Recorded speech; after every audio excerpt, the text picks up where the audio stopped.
अस्सलाम वालेकुम dear students. आज की वीडियो में हम बात करेंगे कुछ ऐसे सेंटेंसेस जो सुबह से मुतल्लिक हैं। जब आप सुबह सुबह उठते हैं तो उस वक्त हम किस तरह के सेंटेंसेस अपनी डेली लाइफ में बोलते हैं, आज की वीडियो उसके मुतल्लिक है।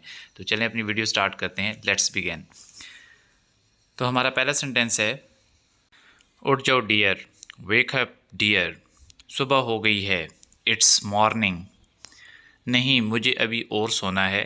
No, I want sleep more.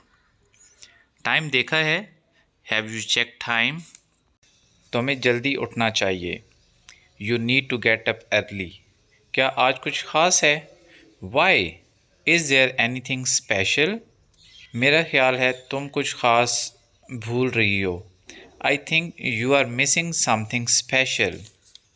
O really, but I don't think so. ओ क्या वाकई, मुझे नहीं लगता। आज का दिन ख़ास है, यस टुडे इज़ स्पेशल। क्या ख़ास हो सकता है, guess what special could B.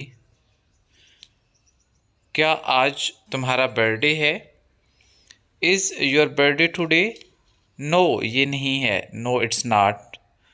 फिर मुझे बताओ क्या ख़ास है, then let me know what is special. Okay, अच्छा, आज तुम्हारा रिज़ल्ट है। Oh well, today is your result day. ओह, क्या वाकई, ओह गॉड रियली। मुझे तैयार होने दो, bye. Then let me ready now, bye.